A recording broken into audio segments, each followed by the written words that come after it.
Good morning friend. आशा है आप सब अच्छे होंगे, स्वस्थ होंगे और अपनी पढ़ाई को कंटिन्यू कर रहे होंगे। तो सुबह का समय था, यहाँ पे मैं अपना ब्रेकफास्ट और लंच की प्रिपरेशन कर रही थी। वैसे ये वीडियो बहुत ही दिन बाद मैंने अपलोड किया। ये मेरे जब स्कूल ओपन थे तब का है, और तो अपलोड करने में थोड़ा सा टाइम लग गया। तो बस मैं अपनी घर की साफ़ सफाई कर रही थी और उसके बाद रेडी होके स्कूल जाना है। तो पढ़ाई के लिए बस मैं इतना कह सकती हूँ कि अगर आप 6 घंटे काम कर सकते हैं तो 6 घंटे आप पढ़ाई भी कर सकते हैं। अपनी स्टडी को कंटिन्यू रखिए। अगर आपको लग रहा है कि इसमें थोड़ा सा गैप हो गया या 1-2 दिन का गैप हो गया है तो आप उसको फिर से कंटिन्यू करिए। तो देखो बच्चों, आज एक एक्टिविटी कराने जा रहे हैं। तो ये एक माइंड बैलेंसिंग भी गेम है।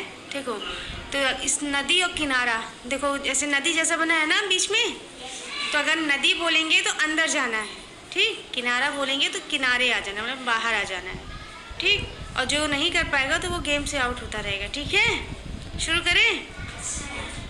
नदी, किनारा, नदी, किनारा, नदी, किनारा, किनारा। जाओ, दोनों लोग निकलो।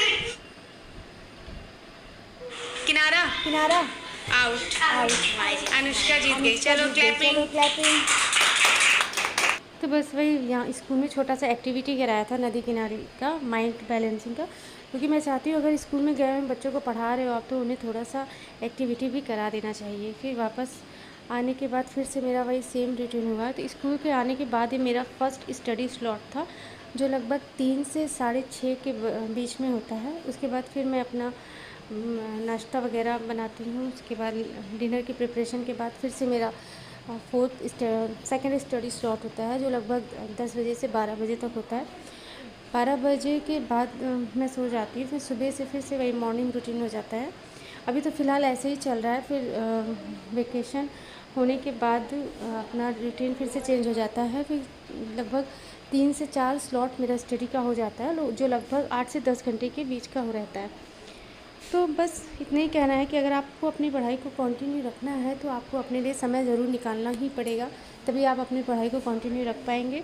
और अगर आप काम कर सकते हैं 6 घंटे, 7 घंटे, 8 घंटे, तो आप इतनी 6-7 घंटे आप अपनी पढ़ाई के लिए भी समय निकाल सकते हैं।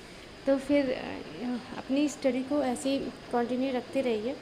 अपने टेस्ट सीरीज़ देते रहिए। जो भी आपने पढ़ा है उसको नोट्स बनाते रहिए। करंट अफेयर के डेली नोट्स बनाते रहिए। और जो भी एम लक्ष्मीकांत या भी कोई स्पेक्ट्रम वगैरह बुक से आप पढ़ रहे हैं तो उसको पहले से अच्छे से पढ़िए। उसके बाद घटना चक्र से देखकर उसके हिसाब से कि घटना चक्र में किस प्रकार के क्वेश्चन पूछे जा रहे हैं, कैसे क्वेश्चन आ रहे हैं, तो उस क्वेश्चन को आप एम स्पेक्ट्रम या एम लक्ष्मीकांत की बुक से देखिए और उसके नोट्स बनाइए। खुद के नोट्स से पढ़ाई में बहुत ही आसानी रहती है। तो फिर बस ये शाम का समय हो गया था, यहाँ मैं अपने बच्चे के होमवर्क करा रही थी, उसको पढ़ा रही थी। क्योंकि उसको भी 1 घंटे का समय देना ही पड़ता है, क्योंकि उससे नहीं बैठूंगी पढ़ने तो वो अच्छे से अपनी पढ़ाई नहीं कर पाएगा। तो इसलिए इसको भी 1 घंटा देना बहुत ही ज़रूरी हो जाता है। फिर भी अपना टाइम मैं मैनेज करके चलती हूँ, टाइम को निकाल के अपनी स्टडी को भी कंटिन्यू करती रहती हूँ। हाँ, यहाँ पे वो काम नहीं करने जा रहा था, रो रहा था, तो भी मैं इसको किसी तरह मतलब करा रही थी काम, वो अपने काम को।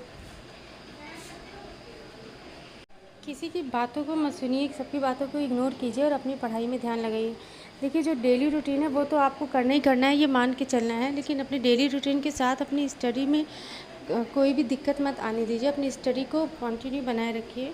अगर कोई बोल रहा है कि अब आप इतनी उम्र में स्टडी कर रही हैं, तो उनकी सबको बातों को इग्नोर करो। अगर आपके पास समय है, आपकी एज है, तो आप अगर और आप प्रिपरेशन करना चाहते हैं UPPSC या UPPCS जो भी, तो आप उसमें ज़रूर समय दीजिए। और अपने जब तक आपकी एज है तब तक आप दीजिए, क्या पता आपको एक दिन सफलता मिल ही जाए। लेकिन ईमानदारी से अपनी पढ़ाई को कंटिन्यू रखिए।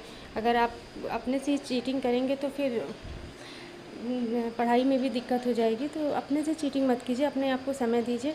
कोई कितना भी कह रहा है, कुछ भी कह रहा है, अपना काम कीजिए और अपने टाइम निकाल के अपने पढ़ाई को पूरा कीजिए। जो भी आपने डेली सुबह उठ के आप एक टारगेट फिक्स कर लीजिए कि मुझे आज इतना पोर्शन कंप्लीट करना ही करना है। तो शायद अगर उतना नहीं भी होता है तो उसका आधा टारगेट तो आपका पूरा हो ही जाएगा। फिर आधे को आप दूसरे दिन कंटिन्यू कर लीजिए। 1-2 दिन आपको ऐसे कुछ तकलीफ़ें होंगी, लेकिन फिर आपका टारगेट ज़रूर एक दिन पूरा ही हो जाएगा। तो आज के लिए इतना ही, मिलते हैं नेक्स्ट ब्लॉग पर।